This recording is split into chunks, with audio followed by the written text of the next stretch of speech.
Yo this is Anshu Yadav और मेरे NEET के फर्स्ट अटेम्प्ट में 350 मार्क्स आए थे और मेरे सेकंड ड्रॉप में 593 मार्क्स आए थे। अब इसका मतलब ये है कि मैं कोई टॉपर तो नहीं, लेकिन हाँ मैंने 350 से लेके 600 तक का सफर देखा है। इसका मतलब ये है कि मैंने बहुत सी गलतियां करी थी अपने इस प्रिपरेशन में और मैंने बहुत सी गलतियों को एनालाइज करके सुधारा भी। और क्योंकि अभी मैं फिलहाल वेला ही बैठा था तो मैंने सोचा कि जो मेरे छोटे भाई बहन हैं उनके लिए मैं ये छोटा सा वीडियो बना दूं ताकि जो गलतियां मैंने करी थी वो गलतियां रिपीट ना करे और जो गलतियों से मैं सीखा हूं होपफुली वो भी इनसे कुछ ना कुछ सीख के अपने आप को इंप्रूव करे। सेकंड थिंग कि ये वीडियो 11th 12th और ड्रॉपर्स बेसिकली सारे नीट एस्पिरेंट के लिए, क्योंकि मैंने अपनी मेजर गलतियां 11th और 12th में करी थी और उन गलतियों को इंप्रूव करा था अपने ड्रॉप ईयर में। ठीक है, बाकी शुरू करते हैं अपने सबसे पहले गलती से। ठीक है, देखो नीट प्रिपरेशन का जो बेस है ना वो है लेक्चर्स। ठीक है, और लेक्चर में ही लोग सबसे बड़ी गलती कर जाते हैं कि लेक्चर पहली बात तो फोकस से देखेंगे नहीं। ठीक है, और फिर अपनी मौज मस्ती में 11th 12th में बेसिकली लोग अपनी मौज मस्ती में रहते हैं, 10वीं के बाद आए रहते हैं और अपनी मौज मस्ती में घूम रहते हैं, लेक्चर थोड़ा बहुत स्किप कर देते हैं, सोचते हैं मैं बाद में कर लूंगा, ये कर लूंगा, वो कर लूंगा, फिर बैकलॉग हो जाता है और फिर बैकलॉग होने के बाद वो सोचते हैं कि चलो मैं ना वन शॉट से कर लूंगा मस्त। अरे यार 8-8 घंटे के वन शॉट रख तो रखे यूट्यूब पे, उनमें कोई कमी है क्या कंटेंट की? वो ये सोच के ना मेन लेक्चर स्किप कर देते, जो कि मैंने भी करा था। और मेरे हिसाब से 11th 12th में होने वाली सबसे बड़ी गलती तो यही है भाई। मैंने ये चीज अपने परीक्षा EP2 यानी कि जो मेरी नीट जर्नी की जो सीरीज है उसके सेकंड एपिसोड में मैंने ये चीज अच्छे से दिखाई है कि 12th के एंड में मैं जो 11th के चैप्टर्स थे उनका खाली वन शॉट ही देख के निपटा दे रहा हूँ, क्योंकि मेरे बहुत सारे चैप्टर बचे थे, मेरा बैकलॉग हो रखा था और लास्ट के 2 महीने में ये तो बहुत ही ज़्यादा ऑब्वियस है कि मैं सारे के सारे लेक्चर्स नहीं कर सकता, तो मुझे वन शॉट ही करना पड़ा था। और उस वन शॉट का आउटकम क्या निकला? 350 मार्क्स। तो आई गेस तुम्हें मोटा मोटा समझ में आ रहा है कि लेक्चर्स करना ज़रूरी तो है। अब लेक्चर्स में भी क्या होता है ना कि कभी कभी तुम्हें भाई टीचर्स नहीं जमते। ठीक है, तुम टीचर्स के चक्कर में टीचर ही बदलते रह जाते हो और फिर होता ये है कि साल के एंड तक तुम्हें न टीचर मिला अच्छा न कॉन्सेप्ट मिला अच्छा। इसीलिए मैं तो यही रिकमेंड करूंगा कि अगर तुम एक हफ्ता भी अच्छे से एक टीचर चूज करने में निकालोगे ना बहुत इजीली, क्योंकि देखो ऐसा नहीं है कि तुम्हें 1000 टीचर बदलने पड़ेंगे तब जाके एक परफेक्ट टीचर मिलेगा। ठीक है, ऑब्वियसली हर टीचर को तुमसे बहुत ज़्यादा नॉलेज रहता है, बस ये है कि किसी किसी से अपनी ट्यूनिंग बैठ जाती है ना, तो तुम वो ट्यूनिंग इजीली एक हफ्ते के अंदर कोई भी टीचर को उनके कुछ कुछ लेक्चर्स देख के डिसाइड कर सकते हो और एक बार अगर डिसाइड कर लो तो फिर मत पलटो। सेकंड गलती है भाई PYQs। पता है PYQs का ऐसा सीन था ना कि मैं जब 11th 12th में था तब मैंने शुरू में PYQs करे थे। ठीक है, मैं ऐसा नहीं बोलूँगा कि मैंने शुरू से PYQ किया ही नहीं, मैंने किया और ना PYQ थोड़ा इजी लग रहा था मेरे को और ये हर किसी को पता ही होगी PYQ थोड़ा इजी होता है एज कम्पेयर टू मॉड्यूल्स के क्वेश्चन। ठीक है, तब मैं मॉड्यूल्स भी लगाया करता था, तो मैंने सोचा कि यार मॉड्यूल्स के क्वेश्चन थोड़े टफ है, PYQ बहुत ज़्यादा ईजी है, तो मैं ऐसा करता हूँ कि मैं ना मॉड्यूल के ही क्वेश्चन लगाता हूँ, क्योंकि अगर मैं हार्ड क्वेश्चन की प्रैक्टिस करूंगा तो ईजी क्वेश्चन तो हो ही जाने, तो नीट के क्वेश्चन हो ही जाएंगे। लेकिन यही तो सबसे बड़ी गलती थी भाई।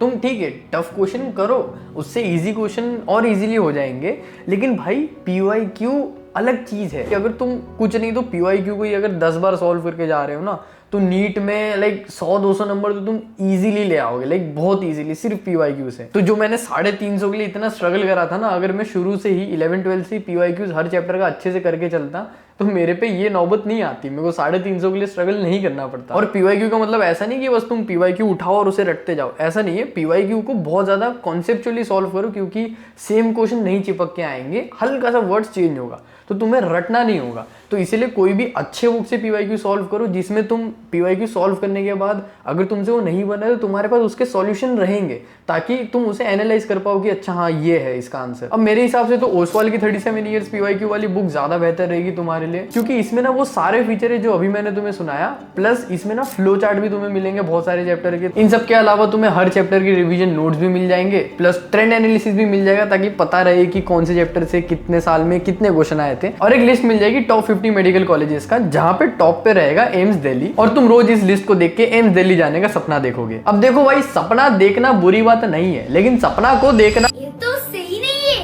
आगे बढ़ते अपने नेक्स्ट पॉइंट पे। देखो मैं तुम्हें वन शॉट के बारे में बता रहा था ना कुछ, तो अपना नेक्स्ट पॉइंट है वन शॉट।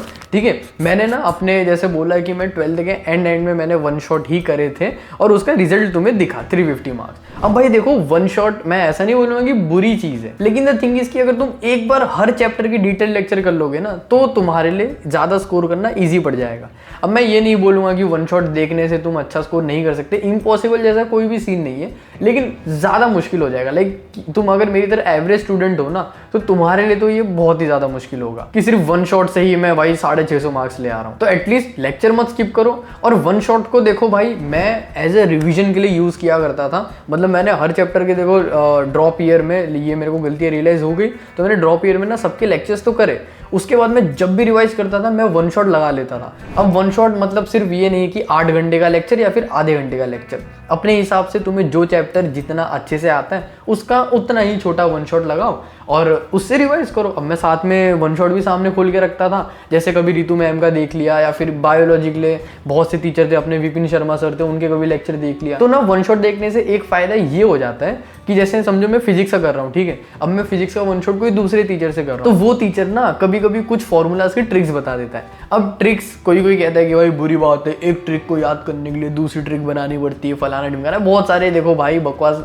करते रहते, ठीक है, लेकिन मेरे लिए ट्रिक्स सबसे बढ़िया चीज़ होती थी भाई, मेरे को ट्रिक से बहुत अच्छे से याद हो जाता था। तो अब मैं अलग अलग टीचर से कर रहा हूँ, अलग अलग टीचर जैसे कोई, अब देखो हर टीचर हर एक फॉर्मूला के लिए ट्रिक नहीं बनाता था, तो कोई जिस जगह पे एक्सपर्ट होता था वो वहाँ के ट्रिक्स दे देता था और मैं सबसे कलेक्ट करके अपने नोट्स पे चिपका देता था, ठीक है। बाय द वे मेरे नोट्स मैंने टेलीग्राम पे डाल रखे, अगर चाहिए तो चेक कर लेना, लिंक तुम्हें नीचे डिस्क्रिप्शन में मिल जाए। तो मेरे लिए ये काफ़ी ज़्यादा हेल्पफुल रहा और ये करने से मेरे मार्क्स ना थोड़े थोड़े बढ़ने लगे। एंड लास्ट थिंग और सबसे इंपॉर्टेंट चीज़ जिस वजह से मैं सिर्फ 600 पे आके अटक गया, ठीक है, देखो मैं जो तुम्हें गलतियां और ये सब बता रहा हूँ ना, ये मैं अपने 11th 12th और फर्स्ट ड्रॉप ईयर की बता रहा हूँ। मैंने सेकंड ड्रॉप ईयर में कोई मेजर गलतियां नहीं करी थी। हाँ देखो यूट्यूब तुम्हें लग रहा होगा तो किसी के लिए वो गलती होती है, किसी के लिए लाइक सबका अपना चॉइस होता है, ठीक है, तो वो मेरी गलती नहीं थी। अगर वो गलती हो रही होती तो मैं एटलीस्ट इतना मैच्योर हूँ कि मुझे पता है कि मेरे साथ क्या हो रहा है, मुझे कहाँ पर टाइम लगाना है ना, तो वो सब बात की बात है। लेकिन सबसे बड़ी गलती ये थी ना कि मैंने अपना टारगेट थोड़ा कम सेट कर रखा था।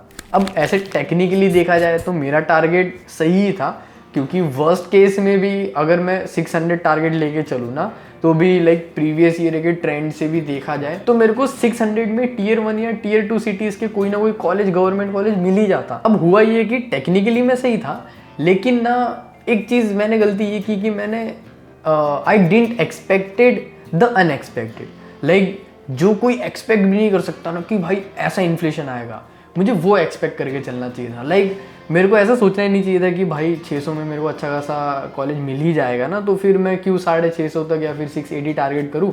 मैं साथ ही में अपने आराम से इसकी प्रिपरेशन करता हूँ और अपनी बाकी चीज़ें भी करता हूँ। अब मुझे पता होता कि भाई 650 कट ऑफ बन जाएगा, कट ऑफ वो भी ऐसा भी नहीं 650 में अच्छे कॉलेज मिलेंगे, 650 कट ऑफ कह रहा हूँ मैं, तो फिर मैं शुरू से ही उस हिसाब से चलता है ना। तो इसीलिए मैं तुम्हें यही रिकमेंड करूंगा कि तुम ऐसी गलती मत करना, तुम इस बार 680 ही टारगेट लेके चलना, ठीक है। पहले कहाँ भाई, जब मैं शुरू कर रहा था प्रिपरेशन तब 680 अगर मन में हम लेके चलते थे ना तो एम्स आता था भाई नज़र में।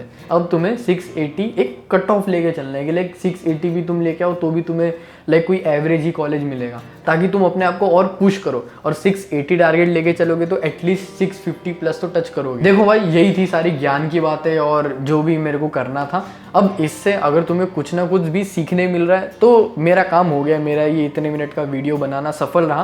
क्योंकि आई नो मैंने भी कोई ऐसे गवर्नमेंट कॉलेज क्रैक नहीं करा है, लेकिन फिर भी मैं ये वीडियो बना रहा हूँ, क्योंकि ऐसा नहीं है कि अगर मुझे गवर्नमेंट कॉलेज नहीं मिला तो मैंने गलतियाँ नहीं करी। मैंने कुछ ना कुछ तो गलतियाँ करी और उसे एनालाइज करा ना, तो एटलीस्ट जो मेरे व्यूअर्स हैं जिनमें से देखो अगर 10,000 लोग देख रहे होंगे तो उसमें से ना कुछ 200-300 लोग होंगे जो इसको नेगेटिवली ही लेंगे, लेकिन जो बाकी के 9,000 लोग हैं या 9,500 लोग हैं वो कुछ ना कुछ तो इस वीडियो से वैल्यू निकाल के जाएंगे। क्योंकि अगर तुमने यहाँ तक देखा है तो बेसिकली तुम कुछ ना कुछ वैल्यू निकाल रहे रहोगे, है ना। बाकी आज की वीडियो के लिए इतना ही था, मैं चला। Thank you so much for watching, subscribe कर देना, बाय।